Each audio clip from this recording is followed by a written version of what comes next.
जय माता दी। Welcome to my channel friends. आज की वीडियो में लड्डू गोपाल की सेवा लेकर आई हूँ। आपको वीडियो अच्छा लगे तो लाइक कीजिएगा। हमारे शास्त्रों में लाड़ लड़ाने की महिमा बताई गई है। लड्डू गोपाल सब पर अपना प्रेम बरसाते हैं। कुछ लोग बस मंदिर का पर्दा बंद कर देते हैं, सुलाते जगाते नहीं हैं। मैं आपको बता रही हूँ कि मैं कैसे करती हूँ लड्डू गोपाल की सेवा।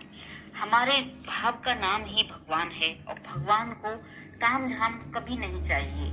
अगर घर परिवार कुटुंब में सूतक पातक लग जाए तो भी इस बात का ध्यान रखें कि लड्डू गोपाल की सेवा आपको नियमित करनी है।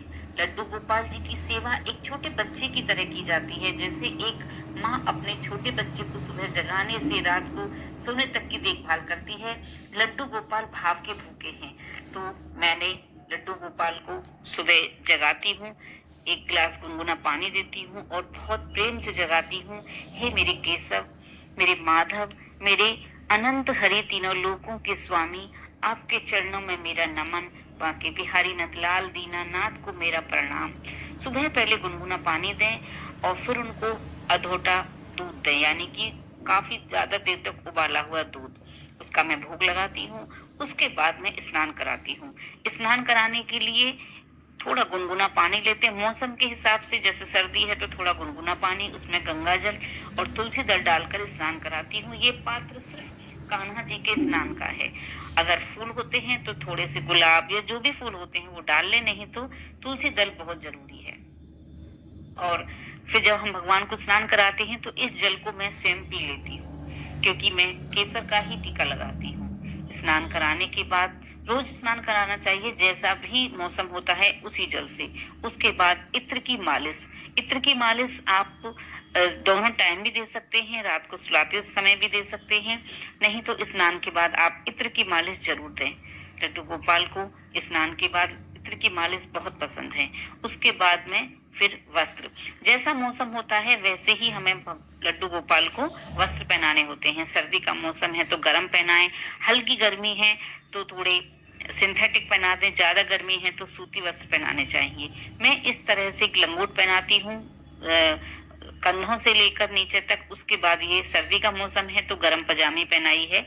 और उसके बाद में ये एक अंदर प्योर है, काबुल का केसर है ये, तो मैं इसमें जरा सा जल डालती हूँ और ये देखिए बहुत ही सुंदर केसर है। इस केसर की मैं कभी इनको मालिश भी देती हूँ। ये हैंडमेड बैजंती माला है, जो बैजंती जैसे ज्वार की बाल होती है वैसे ही ये बाल पर लगता है और उसके बाद इसके एक एक मोती की माला बन जाती है।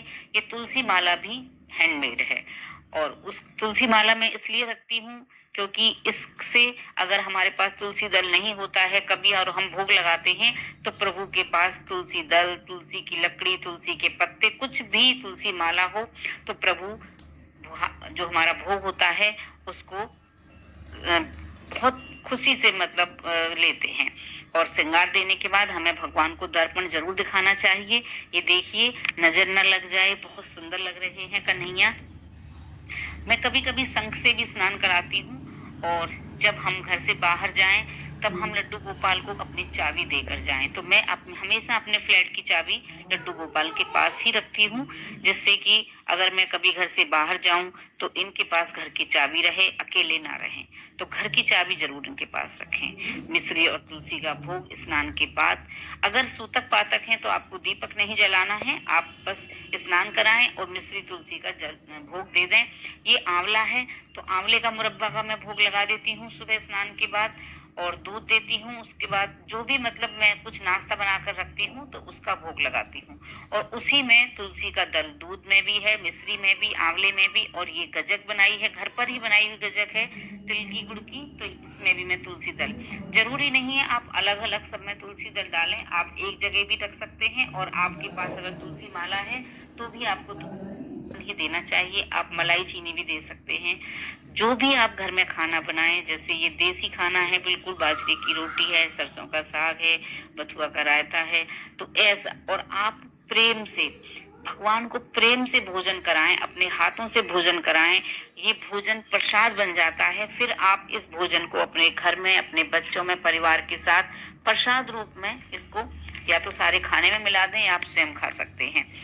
तो भोजन हमें प्रभु को जो भी हम भोजन लगाएं गोपाल जी को, भोग लगाने के बाद ही भोजन हमें करना चाहिए और भोजन प्रसाद बन जाता है। रात को भी भगवान को भोग लगाना चाहिए और दिन में भी, जैसा आप खाते हैं इतने प्रेम से आप भोजन कराइए प्रभु को, इतना लाड़ लड़ाइए, जितना आप लाड़ लड़ाएंगे, भाव दिखाएंगे, प्रेम करेंगे। प्रभु को तामझाम नहीं चाहिए, भगवान को तामझाम नहीं चाहिए कि आप उनको बहुत सुंदर बहुत अच्छे उसमें विराजमान रखें, बहुत सुंदर मंदिर बनवाएं। आप अपने हृदय के मंदिर को सुंदर बनाइए और उसमें प्रभु को विराजिए। तो इस तरह से प्रभु को अपने हाथों से प्यार से, जैसे हम एक छोटे बच्चे को भोग लगाते हैं, छोटे बच्चे को मतलब अपने हाथों से खिलाते हैं, वैसे ही हम कान्हा को हम रोज नहीं दे सकते, रोज नहीं खिला सकते, ला लड़ा सकते, बिजी रहते हैं, बाहर जाना होता है। तो जब भी आपको मौका मिले, दिन में एक बार, 2 दिन में एक बार, 4 दिन में एक बार अपने हाथों से भोजन कराइए। जिस घर में लड्डू गोपाल जी की प्रवेश हो जाता है वो पूरी तरह गोपाल जी का हो जाता है, परिवार लड्डू गोपाल जी का ही हो जाता है, वो परिवार सम्मानित स्थान पर रहता है। तो ऐसे स्थान भगवान को जो हम दे देते हैं अपने घर में, यानी कि वो घर भगवान का ही हो जाता है। और अपने लड्डू गोपाल का नाम जरूर रखिए।